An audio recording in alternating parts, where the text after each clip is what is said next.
जय जगन्नाथ। पंडित लिंगराज मिश्र वास्तुविद। वर्तमान आपण को पूर्वथर मु दक्षिण दिग विषय दोष प्रतिकार विषय कही। वर्तमान पश्चिम दिग दोष प्रतिकार कौन करेंगे से विषय आपण को धारणा देवी। जदि पश्चिम दिगरे आपणकर स्नान गृह किंबा गृहस्वामी शयन कक्ष करिथांती सेठी पति पत्नी मध्य सबु बेले झगड़ा हुए एवं विवाह विच्छेद हुए एवं गृहर पश्चिम दिगरे जदि आपण रोषे घर करिथांती कि रोषे घर थिले गृहस्वामी जदि बहुत धन अर्जन करि पारंती किंतु सबु बेले धनर अपव्यय हुए एवं अभाव अर्थ अभाव लगी रहे। जदि गृहर ठीक पश्चिम अग्निस्थल चुली हो किंबा गैस हो जदि रखि थांती और सेठारे उष्णपित्त मका रोग भोगती सेठी आपणकर बातपित्त रोग सृष्टि करे एवं गृहर मुख्य द्वार जदि आपण छोट थिले गृहस्वामी भविष्य नष्ट हुए भविष्य किसी उन्नति करि पारंती नाही। गृहर पश्चिम दिगरे जदि आपण ठाकुर घर थिले गृहस्वामी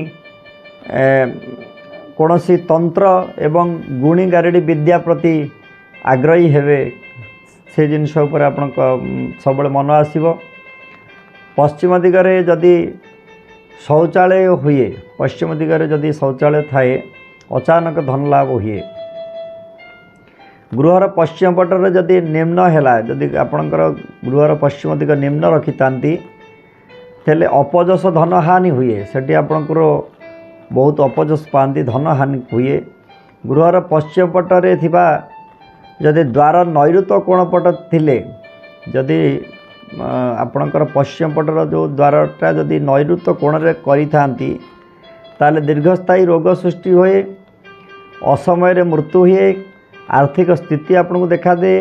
पश्चिम पट थिबा उत्तर पश्चिम दक्षिण वायु कोण रे जदि आपणकर मुख्य द्वार करि थांती सबु बेले घरे माली मोकदमा वृद्धि हुए धन हानि हुए। माल जो धन आप इनकम करती से माली मोकदमार से हुए। जदि आप गृहर पश्चिम पटरे चौतरा हो बारंडा हो निम्न करी धन हानि हुए असुस्थता भोग पीड़ा करती सब बड़े पारिवारिक असुस्थता सृष्टि करे। तेणु पश्चिम पटे जदि गृहर जो व्यवहारिक जल जो जल आप व्यवहार कर जो जल निष्कासित होउची से वर्षा जल हेउ आपणकर जो घरर जल जो गाधुआ जल हो कि बासन माजुचंती रोषे घर जल हेउ जदि सेपटे जाउथिबो ताबले गृहर पुरुष मान घर मुख्य लोक हंतु पुरुष मानकर दीर्घस्थायी रोग सृष्टि करिवे दीर्घस्थायी रोग से पीड़ित रहिबे। तेणु घरर पाचेरी केबे कला रंग जदि करिथांती एवं घर भितर अंधार हेले घरे अधिक फर्चा जदि न करती घर रे रहस्यमय द्वार करती माने कौन सी डिजाइन ठाकुर फोटो हो ये सब डिजाइन कले गृहस्वामी को शनि दशा सब पड़े। तेणु शनि दशार पीड़ा अनुभव करती शारीरिक जंत्रणा हुए आंठू गंठी व्यथा हुए एवं सब बड़े असुस्थता अनुभव करती। तेणु केबे भी आपण माने ए दिगरे यही जिनिस आप रखतु नहीं सेटा गृहपाई बहुत अशुभकारक। आ जदि कहार थाए से माने गोटे घरे वरुण जंत्र प्राण प्रतिष्ठा करी गृह रे लगांतु मुख्य द्वार रे स्थापन करंतु एवं शनिवार व्रत पालन करंतु। शनिवार घरे केबे आमिष पुरांतु नाही।